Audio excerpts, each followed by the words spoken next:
그 앙헬레스의 한 선교사님 지금 현재 처해 있는 상황인데, 색을 만든 지가 8년이 됐고 건물도 짓고 땅도 굉장히 큰 그 선교센터를 준비를 했는데, 색하고 BIR 신고를 7년 동안 안 했어요. 그 지금 색은 죽었다고 얘기를 들었는데, 그럼 그 건물에 대한 걸 어떻게 이제 향후 처리를 해야 되는지, 그것 때문에 지금 굉장히 고심하고 계신 분이 계셔서. 지금 이런 케이스가 굉장히 많은 것 같습니다. 얘기는 안 하지만 제가 개개인적으로 보니까 이 색을 현지 사람 누구 코퍼레이션 누구한테 좀 맡겨서 관리 좀 하라 그랬는데 그 사람이 제대로 안 하고 있는데, 선교사님은 다 한 줄 알고 믿고 어떤 단체도 그렇고 개인도 그렇고 그렇게 오다가 나중에 보니까 이제 이런 상황이 변했고, 건물은 그 색 이름으로 돼 있고. 그래서 지금 제가 아까 이게 5년 지나면은 굉장히 살리기가 쉽지 않습니다. 그거는 세게 가서 얘기를 좀 해보고, 같은 이름으로 계속 살려야지만 그 재산이 그 같은 이름으로 돼 있잖아요. 그 재산의 이름이 이름이 바뀌면 남의 거잖아요.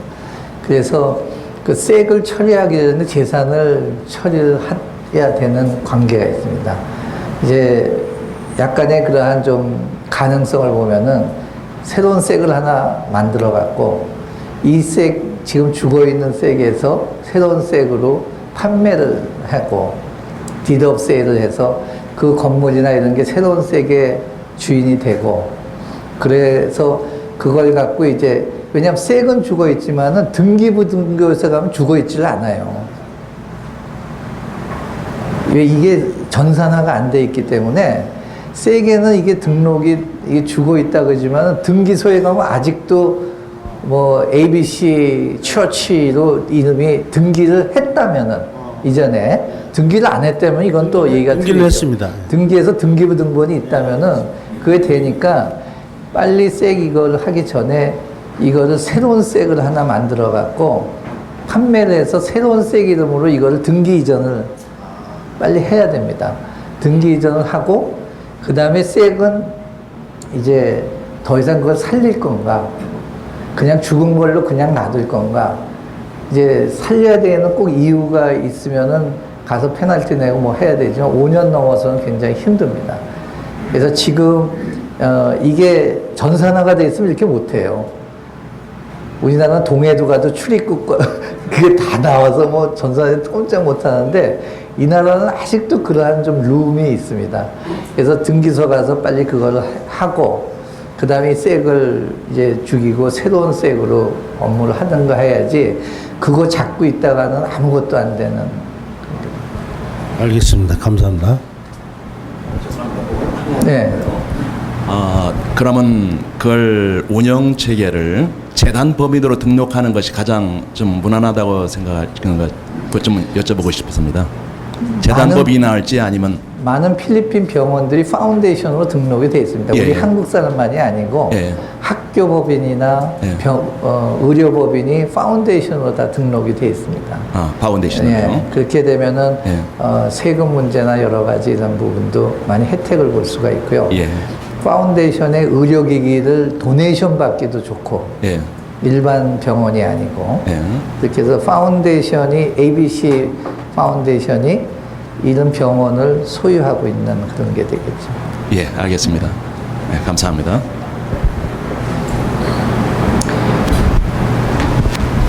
네, 바울 선교회에서 그 훈련은 그 원감으로 사역하는 맹재관 선교사입니다. 저 주 사역은 행정과 직원 관리인데요.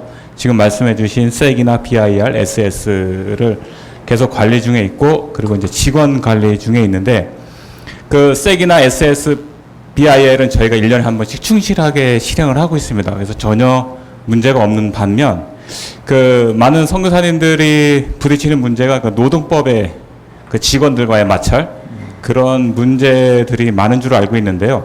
그것에 대해서 좀 개략적인 말씀을 좀 해주시면 어떨까 싶습니다. 지금 이 NGO 길라잡이 안에도 그 직원들 정규직, 부교직 이런 게 좀 나와 있더라고요. 뭐 참조를 좀 해 주시고요. 일반적으로 이제 일반 직장, 일반 법인에서는 6개월간 프로비저널로 우리가 비정규직으로 수습직이죠. 하고 봉급은 75% 기본급에 줘도 되고 그 다음에 넘어가서 정규 그 직원을 계속 하려면은 이제 레귤러 엠플로이가 돼서 그 다음에는 최소한도 미니멈 웨이지도 주고 정부에서 허가한 그 다음에 이제 베니피트가 뭐 SS다, 필헬스다, 메디케어다 이런 고용주와 사용주가 내야 되는 이런 그 다음에 노동법의 모든 그런 권한을 누릴 수가 있고 휴가다 이런 부분들이 다 그대로 노동법에 그대로 따르면 되겠죠. 근데 지금 이제 많은 종교법인 특별히 교회 같은 데서 일하시는 분들이 3년, 4년, 5년도 일하는데 전혀 이러한 게 없는 데가 많습니다. 그래서 그냥 러브 기프트 영어로 해서 뭐 사례금 이렇게 해서 주고 근데 지금 이제 목사님들도 사실 세금을 내시는 게 좋습니다. TIN 넘버를 받아갖고 한국에 저는 지금 한국국제학교 이사장을 하고 있는데 한국의 많은 대학이 선교사님 자녀의 특례를 안 받습니다.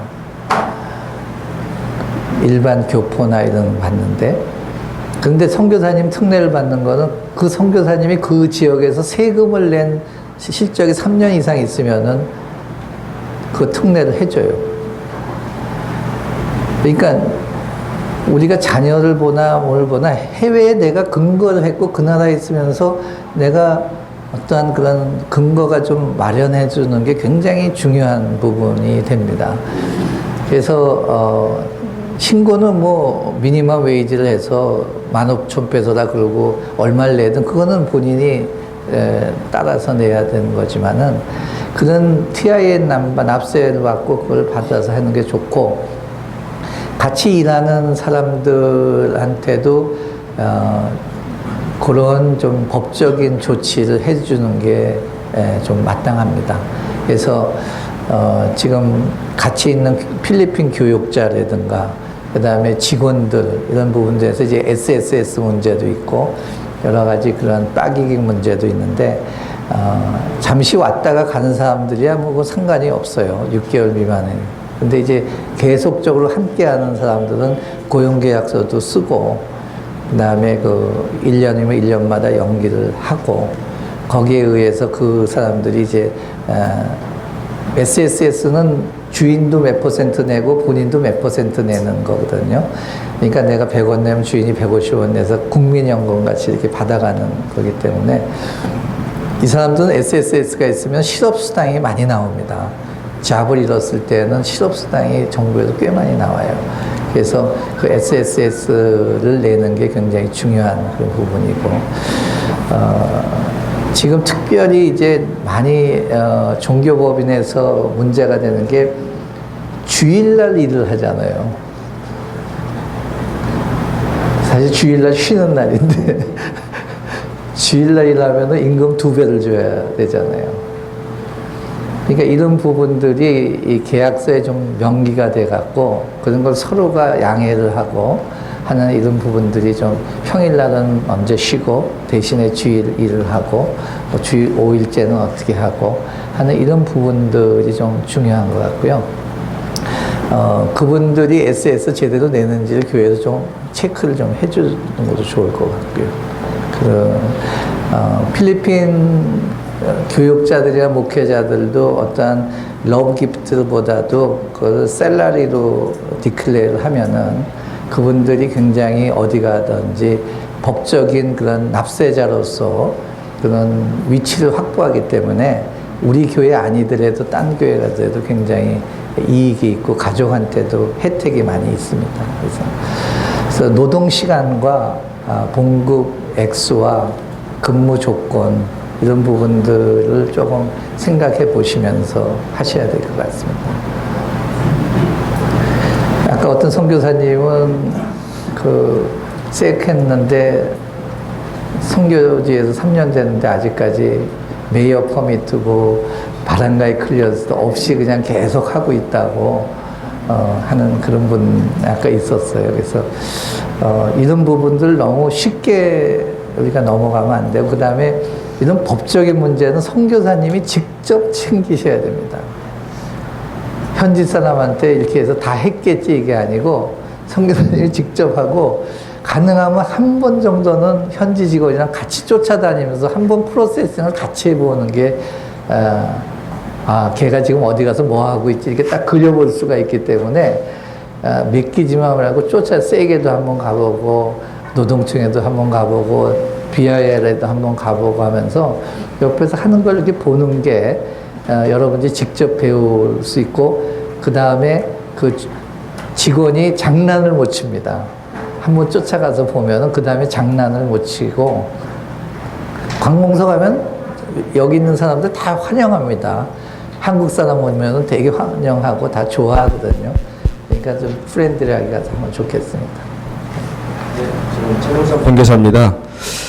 13months를 냈을 경우에 나머지 퇴직했을 경우에 그 퇴직금을 따로 내지 않아야 된다는 소리를 제가 들었거든요. 그 말이 맞습니까? 13months는 13번째 봉급이죠. 이 나라에는 의무적으로 12개월이라면 1개월 13months를 보너스인데 이거 컴퍼설리 주게 돼 있습니다. 그 다음에 중간에 7개월이 됐으면 12분의 7로 해서 그 프로레타로 해서 그것도 나갈 때 줘야 되고요.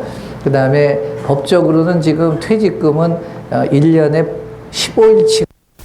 한 가지 더요. 저기 파운데이션이라든지 어떤 색을 봤을 때 비율이 있지 않습니까? 외국인과 현지인 비율, 뭐 6대4, 뭐 7대3 이렇게. 그 비율이 사람 숫자를 따지는 겁니까? 아니면은 사람 숫자 상관없는 어떤 비율을 말씀하는 겁니까? 그러니까 예를 들어서 그러니까 필리핀 분이 7대3일 경우에 필리핀 분이 한 분만 있어도 그 한 사람이 그 색의 주주의 70%의 역할을 한다. 그렇게 이해해도 됩니까?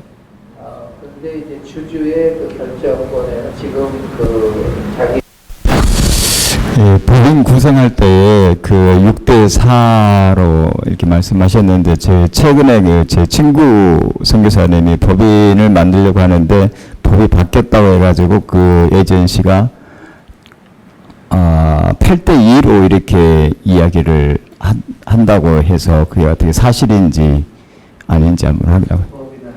아니, 종교법인 만들 때. 예. 제가 아까 말씀드렸지만 8대2가 아니라 99대1로 외국 사람이 99%라는 문제는 없습니다. 하지만 그 법을 가지고 할 수 있는 역할이 제한이 되어 있다는 거예요. 땅을 못 사죠. 땅을 사려면 필리핀 사람이 60% 이상 된 법인이어야 된다. 땅을 사니까 그 법을 갖고 내가 뭐를 할 것인가를 놓고 일단은 구성을 어떻게 할 것인가를 생각합니다. 아니, 이제 교회를 지려고 하는데, 그러니까 필리핀 사람이 저는 이제 3사람이고 한국 사람이 2사람 이렇게 6대4였는데, 뭐 이번에 뭐 그게 바뀌었다고 뭐 그 에이전시가 필리핀 사람 4사람, 한국 사람 1사람 뭐 이렇게 이야기를 했다고 했는데. 그런 케이스가 될 겁니다. 처음에는 6대4로 해서 땅을 사는데 나중에 다시 지금 뭐 88대2로 바꾸면은 그 땅을 소유할 수 있는 권한을 잊어먹는 거죠. 법인은 됩니다. 그렇지만 불법이 되는 거죠. 땅을 소유하는 갑자기. 그러니까 파운데이션도 아까 뭐 3대시니까 몇 대 몇 하는 건 전혀 문제가 안 돼요.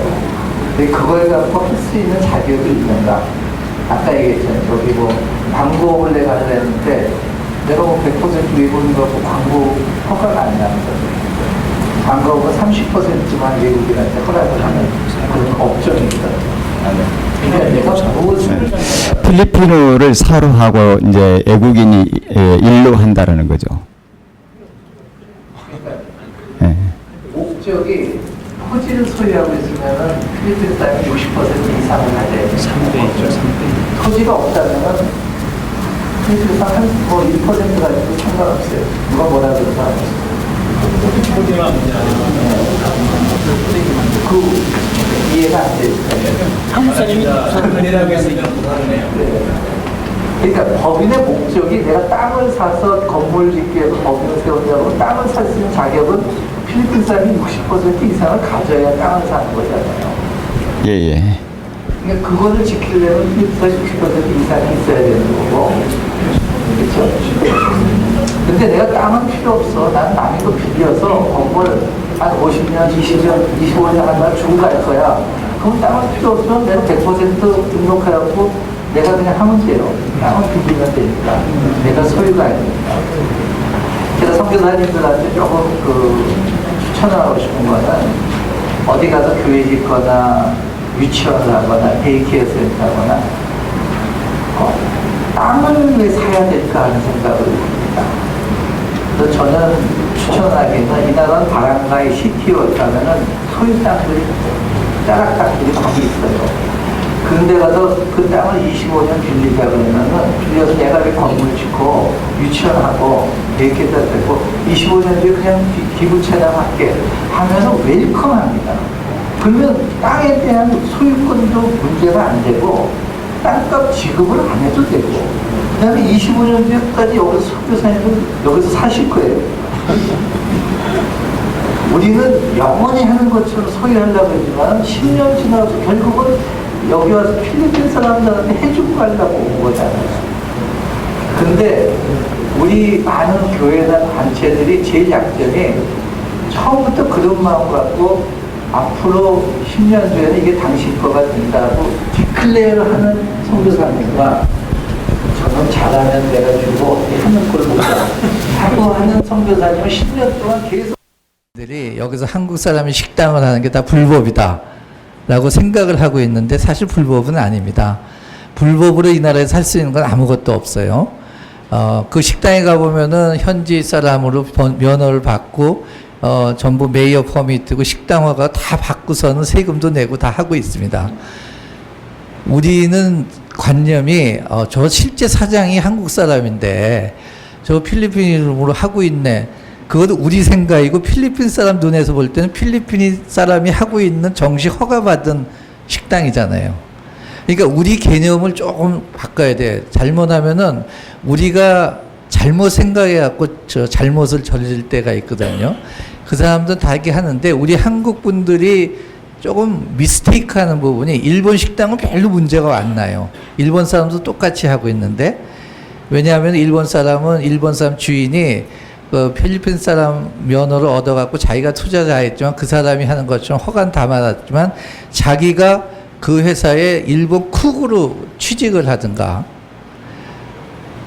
아니면 플로어 매니저로 일본말을 할 줄 아는 플로어 매니저로 자기가 취직을 하는 거예요. 그러면 거기서는 워킹 퍼미트를 신청해서 내줘요. 왜 일본 음식 하려니까 일본 쿡이 있어야 되고 일본 손님들이 오니까 일본말로 엔터테인 하니까 그거는 이 나라에서 워킹 퍼미트는 이 사업을 하는데 이 사람들이 없으면 안 되는 거구나 하는 거는 내줍니다. 왜냐?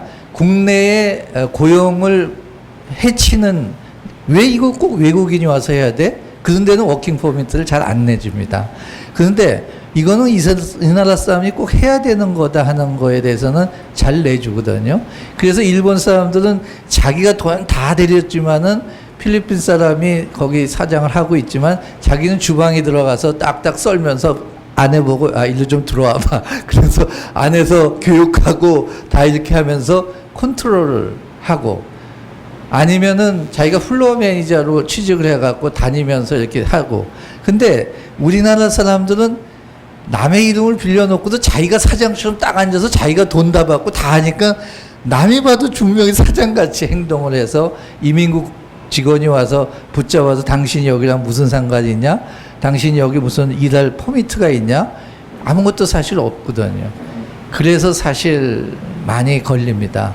그래서 이러한 우리 소매업도 우리가 보면은 이렇게 정말 자기가 믿는 사람 필리핀 사람이 있으면 그 사람 이름으로 차려갖고 그런 거를 우리가 잘 이렇게 언더스탠딩을 하면은 되는데 우리 한국 사람 꼭 주인 행세를 하려고 하는 것 때문에 잡혀가는 케이스가 지금 제가 볼 때는 앙헬레스에도 얼마 전에 뭐 몇십 명이 잡혀갔다고 하는데 저는 앙헬레스 가서 깜짝 놀랐어요.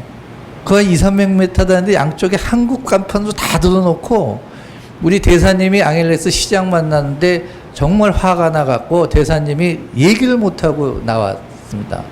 어떻게 니네들은 제대로 세금도 안 내고 우리 땅에 와서 니네 간판을 걸고 일을 하냐 하는 거에 대해서 우리 대사님이 정말 입이 10개도 못 내고 그냥 왔는데, 이런 게 정말로 우리가 좀 아나무인격인 격이 좀 각 지역마다 좀 많이 있거든요. 그렇게 해서 당하는 거는 내가 잘못해서 당한 거지 이 나라 사람이 잘못해서 당한 건 아니거든요. 그래서 이제 그런 우리가 불법이나 좀 잘못한 것까지 우리가 커버를 하려고 하는 그 부분에 하다 보면은 잘 되고 있는 것까지 오해를 받는 그런 부분들이 있습니다. 그래서 그런 소매 부분도 우리가 정말 뱀 같은 지혜로 해서 이런 하면은 할 일들이 굉장히 많이 있고, 실제 필리핀은 1억이 2억이 되기 때문에 소매업이 제일 돈을 많이 벌습니다. 지금 조그만 구멍가게만 목 좋은데 차려놓으면은 해가 갈수록 인구가 늘어나고 가만히 있어도 장사가 느는 건축자재부터 여러 가지 그런 부분이 많거든요. 그래서 우리가 선교에서 이제 텐트 메이킹이나 비즈니스 에스 미션으로 이렇게 해도 그런 부분들도 많이 생각을 하면서 이런 거를 좀 접근하면 좋겠고요. 한 가지 또 팁은 예를 들어 갖고 이런 사역이 커져 갖고 어떤 교회를 하고 있다가 이제 뭐 학교를 해서 파운데이션이 된다 그러면은 이 교회 파운데이션을 만들어 갖고 이 교회나 소속 이런 관련 거를 하나로 다 뭉치는 것도 있습니다. 그래서 여기에 그 지금 여기 교회가 뭐 4대 6으로 이렇게 해서 했는데, 그걸 이제 파운데이션을 만들어 갖고 이 파운데이션이 똑같은 파티면은 이 교회를 그냥 사는 것 같이 만드는 겁니다. 그럼 파운데이션의 멤버가 이 교회에 가서 거기에 주주가 다 돼버리면 이건 한 회사가 돼버리는 거예요. 그러니까 저희가 그룹이라는 개념이 저희 같이 이제 유니십이 있으면은 유니십에 이제 주주가 있잖아요. 그럼 저희가 유니십 로지스틱이라는 별개 그룹을 회사를 만들어서 운영을 하는데, 이 유니십 법인이 저쪽 주주의 99%를 갖는 거예요. 법인 자체가 개개인이 아니고, 법인이라는 건 우리 개개인 자연인과 똑같은 겁니다. 하나의 인격체예요. 그래서 이 법인이 저쪽의 주식을 100% 다 가져도 돼요. 그리고 이 법인이 같으면 이쪽에 5명이 필요하면 자기가 5명을 노미네이션을 하면 되는 겁니다. 우리가 어떤 주가 이건 내 대리인 5명이다. 그러면 그쪽에 거기 뭐 0.1% 한 주씩 해갖고 노미네이션을 하고 99.99%는 법인이 갖고 있어도 돼서 인원만 5명을 딱 보드를 만들어 놓으면 돼요. 그래서 그거는 노미네이션이기 때문에 그렇게 되면 이 회사는 모든 버는 게 다 인컴이 이쪽으로 들어오게 되는 거거든요. 그래서 이 회사라는 게 사실 옛날에 그랜드파더 룰이라는 이제 필리핀의 그 법은 있습니다. 그게 뭐냐면은 40대 60 회사가, 이건 필리핀 회사거든요. 필리핀 회사가 다른 데에 회사를 하나 그냥 만들어서 그 사람이 100%를 갖고 있으면 이거는 로컬 회사처럼 돼서 지금 많은 일본 식당이나 여가가 40대 60으로 하나의 회사를 만들고 그 회사가 다른 회사를 챙기면서 주식을 100%를 가져가고, 이건 필리핀인이 100% 갖고 있다고 해서 소매업을 하고 있습니다. 근데 사실 따져보면 이 회사의 위로 올라가면 이 그랜드파더는 100%가 아닌데, 이 족보 어떤 건 40대이면 40%에 또 40%면은 또 60% 이렇게 해서 그랜드파더 룰이 적용이 돼야 되는데, 지금 그게 룰은 있는데 전혀 적용이 안 돼서 많은 회사들이 40대 60으로 회사를 만들고, 그게 이제 우리는 필리핀 법인이다 해갖고 다른 데 가서 100% 그 법인이 회사 주주를 다 갖고 있어갖고 이게 소매업을 하고 있는 거예요. 근데 여기서 보면 누가 주인이야? 그러면은 필리핀 법인이 주인. 이건 60% 이상 필리핀 법인이 주인이야. 그래서 이 자체가 그냥 필리핀이 100% 다 갖고 있는 걸로 그렇게 해서 허가가 나오고 다 이렇게 하고 있어요. 근데 이게 아직까지 굉장히 오랫동안 분쟁이 있는 그러한 그랜드파더 룰이라는 건데 실제적으로 그런 적용은 안 하고 이렇게 하고 있는 데가 많이 있습니다. 그래서 지금 땅 문제로도 어려운 분들이나 여러 가지 이런 게 있으면은 그 세게 PF가 죽었다면은 일단은 아까 제가 말씀드린 것처럼 재산을 먼저 새로운 데 옮기려다 보면은 BIR에서 일단은 세금을 내야 되겠죠.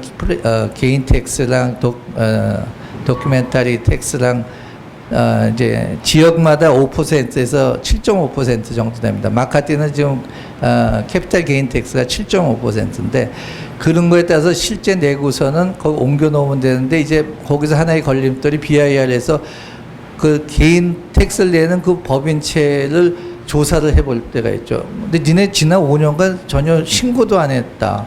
근데 이제 뭐 종교법인에서 우리가 세금에 대해서 안 했다라든가 어떠한 그런 게 좀 내고가 되면은 일단 그거부터 세트를 해 놓으면은 그 다음에 세게 있는 코퍼레이션은 살리든 죽이든 그런 부분은 좀 편하게 움직일 수 있는 부분이 아닌가 그런 생각이 좀 들고요. 이런 좀 합쳐서 하는 그런 부분도 이런 한 법인이 다른 법인을 세울 때 또 5명 막 세우는 게 아니고 이 법인 이름 갖고 다른 법인을 하나 세운다는 이 개념은 굉장히 심플하면서도 파워풀한 겁니다. 왜냐하면 믿는 사람들이 그렇게 계속 나갈 수가 없잖아요. 근데 믿는 사람이 이렇게 한 그룹이 2대 3으로 있으면은 이 자체가 다른 거를 또 오운하고 다른 거를 오운하는 그런 상황으로 가면은 좀 일을 벌리기는 쉬운 것 같고요. 아까 저기 교회 법인을 갖고 학교를 하느냐는데 교회 법인 그 법인 자체가 학교 법인을 하나 또 세우면 돼요. 주주는 그 똑같이 그 교회가 주인이 되는 걸로 하면은 됩니다. 그래서 그런 부분들 좀 생각해 보면은 사실 필리핀에서 못할 일이 하나도 없습니다. 법적으로 우리가 걸릴 일은 없는데 몰라서 우리가 못하는 거지. 그다음에 불법으로 할 수 있는 건 하나도 없어요. 우리가 허가를 다 맡고 하는 겁니다. 근데 우리는 그게 남의 이름으로 허가를 맡아서 내가 허가 없는 치 일하는 것처럼 잘못 본인 스스로가 생각하는 우리 자세가 조금 경찰이 오면 갑자기 무서워지고 내가 불법으로 하는 것처럼 액션을 하니까 남의 눈에도 이상하게 보이고 그래서 우리는 좀 당당하게 할 거는 했으면 좋겠다는 생각이 좀 듭니다. 감사합니다.